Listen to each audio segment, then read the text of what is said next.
Hey guys, welcome back to Trekyards. I am Captain Foley. And I am Commander Cockins. Proof is in the visual. It's the pips. It says it all. And today we're going to be talking about episode 2 of season 3 of Picard, which is called Disengage. By all means, we want you guys to hit that like button right now and consider joining the channel, or at least subscribing if you haven't already. We really appreciate that. So Stuart, what do you think of episode 2, and did it maintain the energy from episode 1?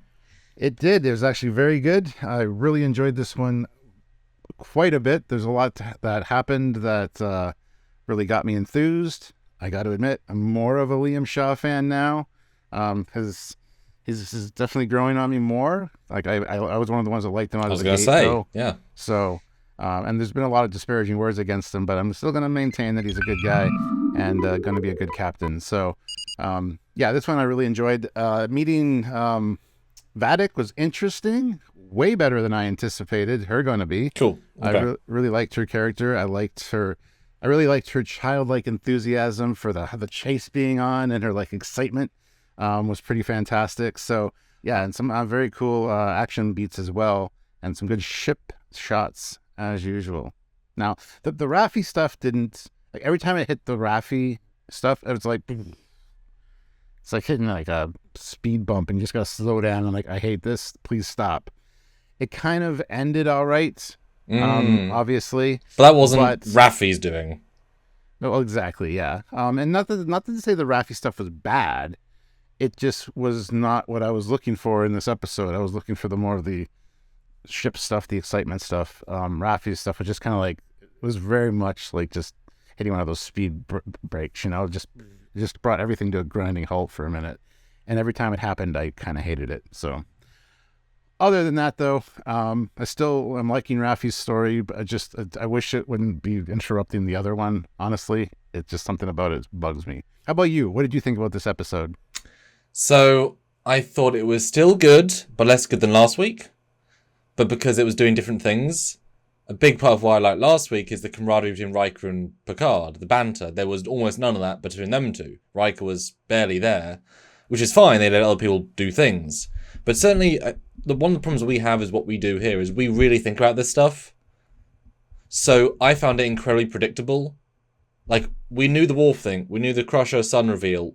And the whole episode was just reacting to last week. So it was almost, I was waiting for stuff to happen beyond what I knew was going to happen. And nothing did, really. So I'm kind of, like, it was good, it was fine, but nothing really grabbed me. The big moment, of course, was the unspoken Beverly and Picard moment. That was the moment of the episode. And yeah, certainly Raffi stuff was the anchor that was pulling down the quality. They're all fine scenes, but they're not good scenes. They're not that interesting scenes. It was nice to meet her ex-husband, but like, it was nice to, okay, you're going to bring one person in, someone meaningful. But it's such a non-entity, again, compared to this other story. And yeah, the fact we all guessed Worf meant the payoff was relatively unrewarding. He was just, well, of course he's there. And also, killing the Ferengi seemed a very un-Worf move, because that's the person we want information from. So that seemed a bit ridiculous. Now, stun him, fine. Stab his arm, fine. But to take his head off when he's the person you need information from seemed silly. At least his first line was superb. And the way he acted, it kind of makes you remember that he's not Michael Dorn. There's actually a cadence to Worf that isn't Michael Dorn, so that I liked. But you know, I think, you know, I just want to see next week now. I want more stuff to happen again. That's kind of my final say on that. I mean, Worf could know more because he is her handler. He could have. He better, Stuart. He better about this guy that he's not important. So yeah, he's going to take him out. So I have no problem with that. It's just like a 6-minute scene introducing him and dealing with him. He's the guy. No, Oka dead. It's like, don't give him so much time if he's going to die. There's more important stuff to do than.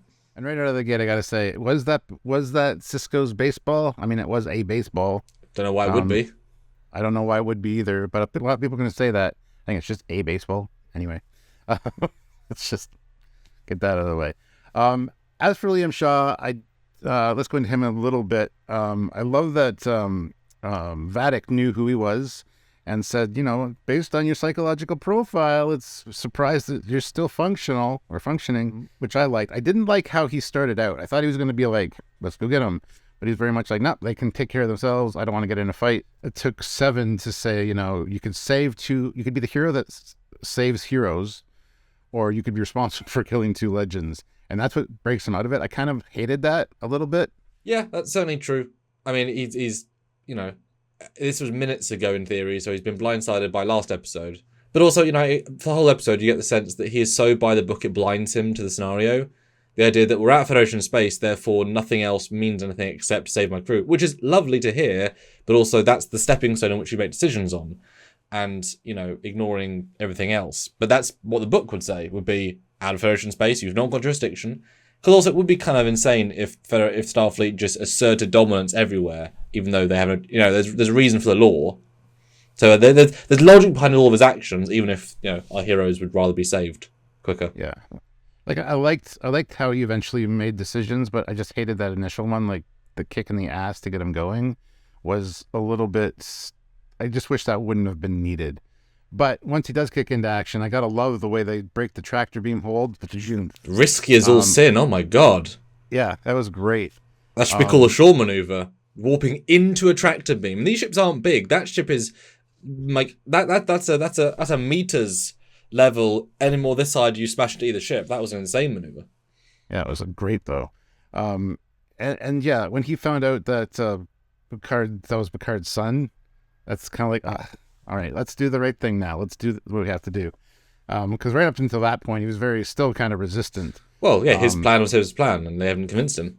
I'm really starting to like the character. I just wish there's a few hurdles in this one that I was like, oh, come on, get in there and do something, because I don't want to be I don't want to be disappointed in him. And I love the backstory from Vadic about, well, kind of about a psychological profile. So something obviously bad happened to him. Well, I mean, you say that, but the same could be applied to Cisco, to Picard.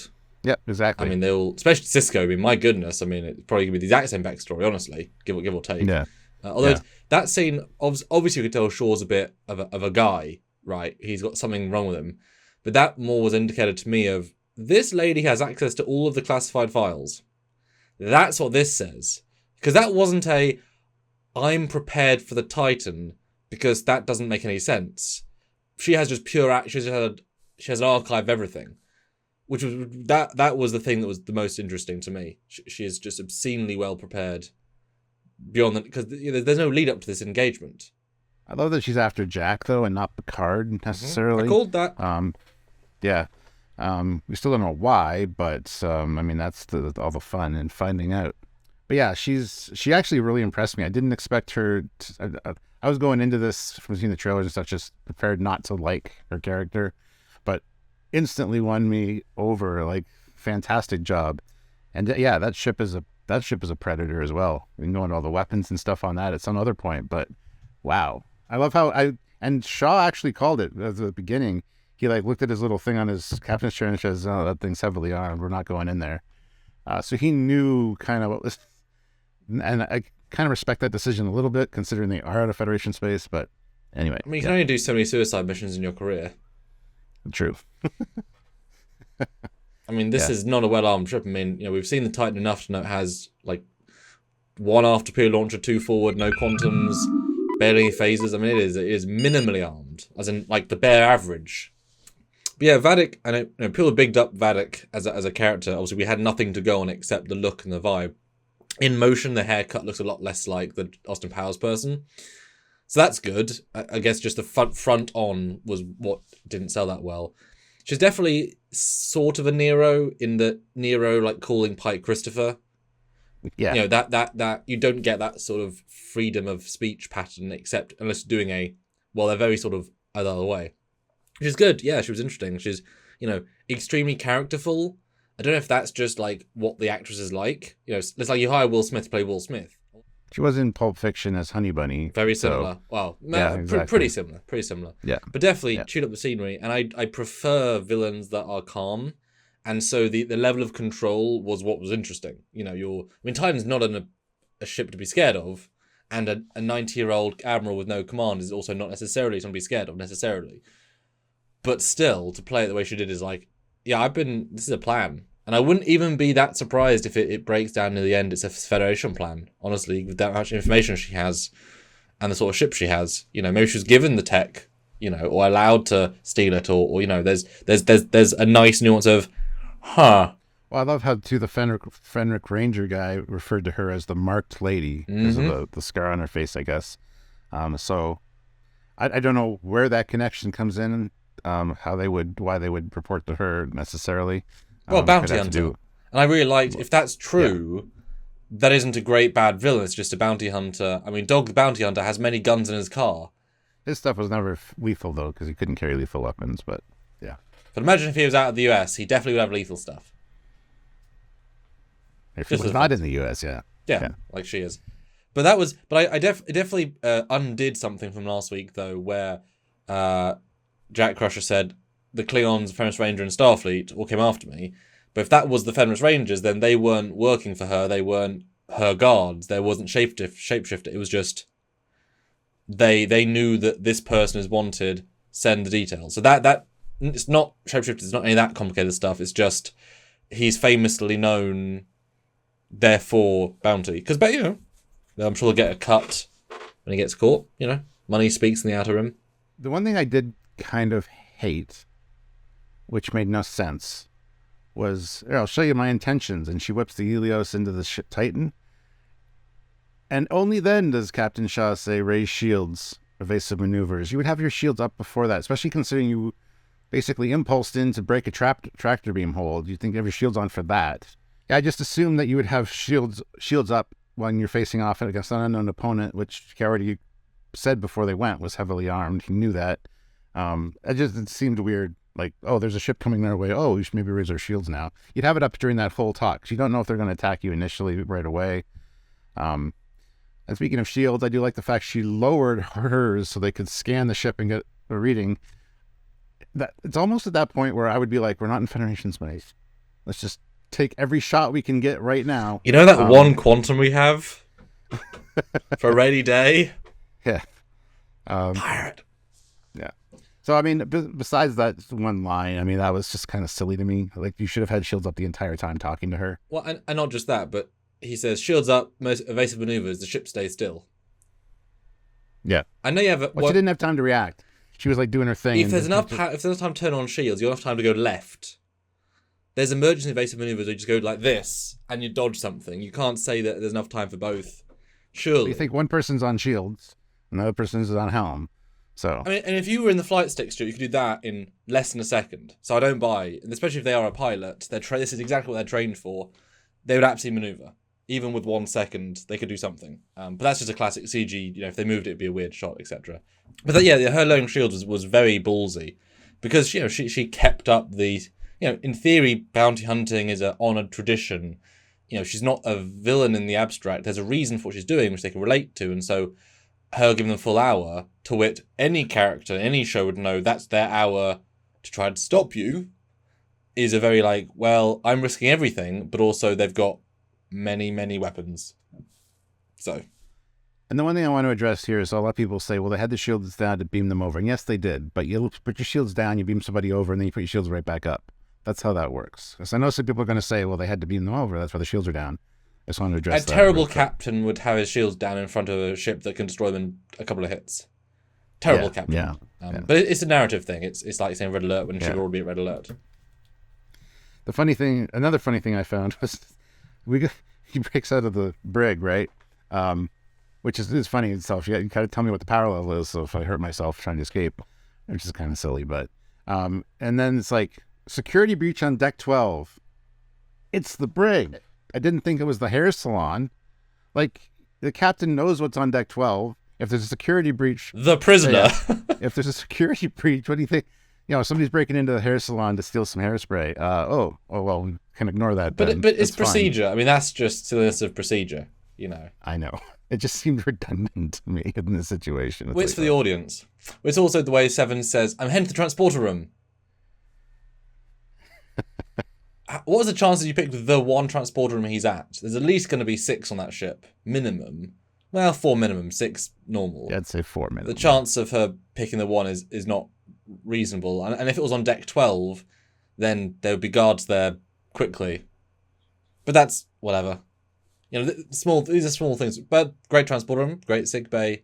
The sets were nice. All credit to the set people. And Jack, what an interesting way they portrayed Jack this time. For a moment, they were telling us he's not Jack Crusher when they started saying all his different aliases, because at that moment, Jack Crusher is also an alias. And I thought that was going to be an interesting twist. We tricked you. I'm your son. I'm her son, so you'll save me too. But then it obviously a mega tripled down at the end. Would you have preferred if it was not been her son and then his son? Like, if that was the twist, or is it better to stay the course, do you think? Now I haven't watched it. I like the way they did it, honestly. I think it's better to just kind of stay with what they had. I did like the back and forth between Riker and Picard, though. Like, in the one scene, it's like, you got to be thinking what I'm thinking.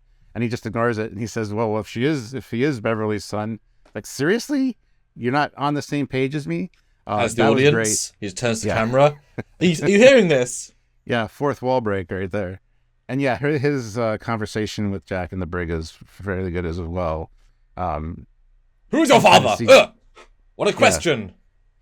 Jack is a freedom fighter. I know you're lying now because Beverly wouldn't do that. And he's like, when was the last time you spoke to my mother? Like, yeah, no, it was logical, which is nice.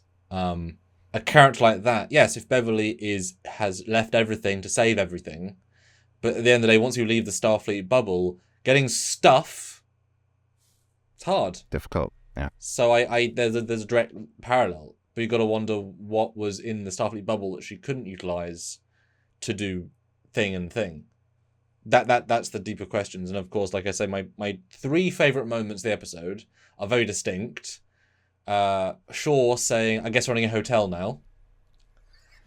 B-ball 4 over. I guess we have a hotel now. That was A-star, gold, beautiful. That was genius moment.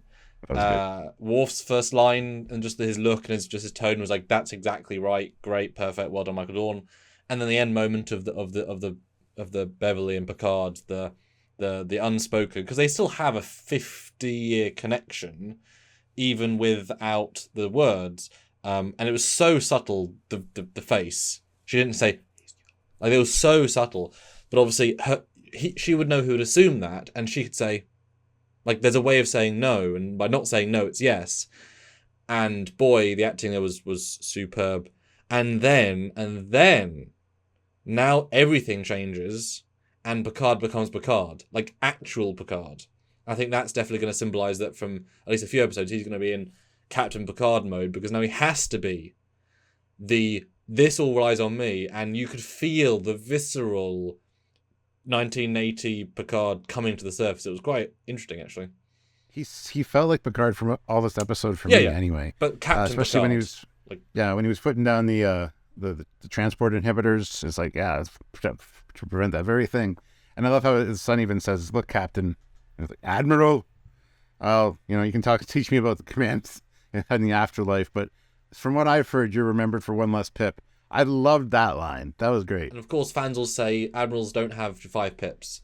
I know, it's funny though. Pips. It's fine. Funny. Yes, I thought the exact same thing at that moment, and I'm like, that's fine. He's also civilian. He wouldn't necessarily care. It's a good line. It's a smart line. You wouldn't say admiral. You have one less set of bar pips. One less bar, one less bar pips, plus less gold trim. It's like not quite as elegant, is it? But no, like I say, yeah, he was Picard the whole time, but there's a difference between Jean-Luc Picard and Captain Picard, and he's zoned in. And I really also liked that Shaw clearly got it.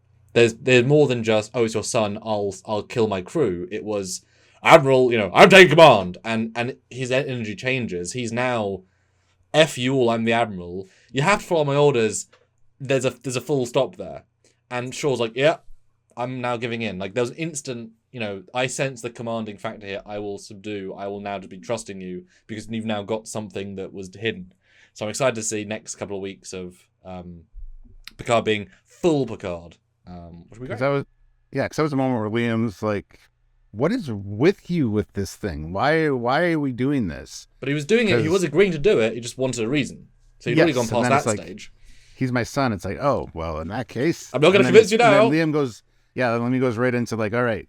It almost feels like Liam lost a child or a kid. Yes. And 100%.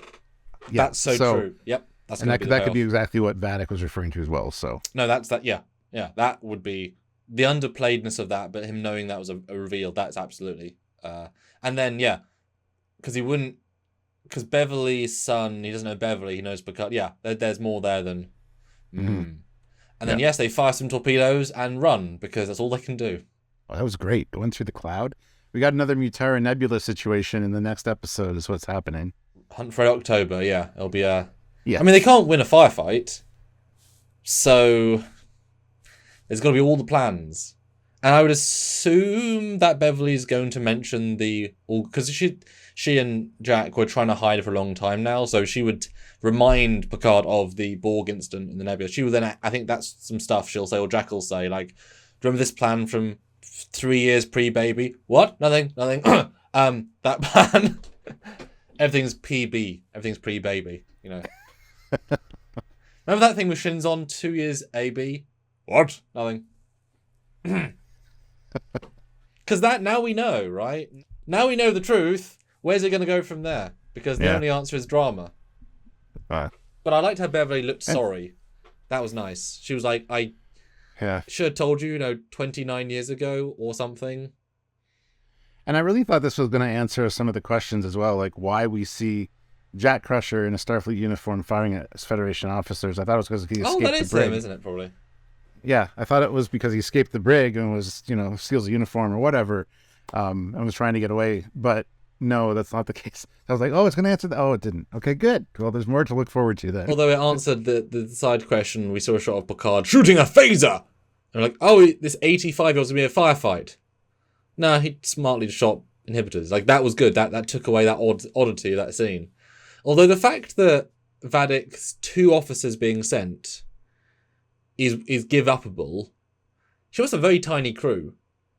Because if you've got 400 officers, you'll probably attack from multiple directions. Well, we've already kind of... You see the size of the Helios, you see the size of her ship. We kind of got a gauge of the ship size. Not super big.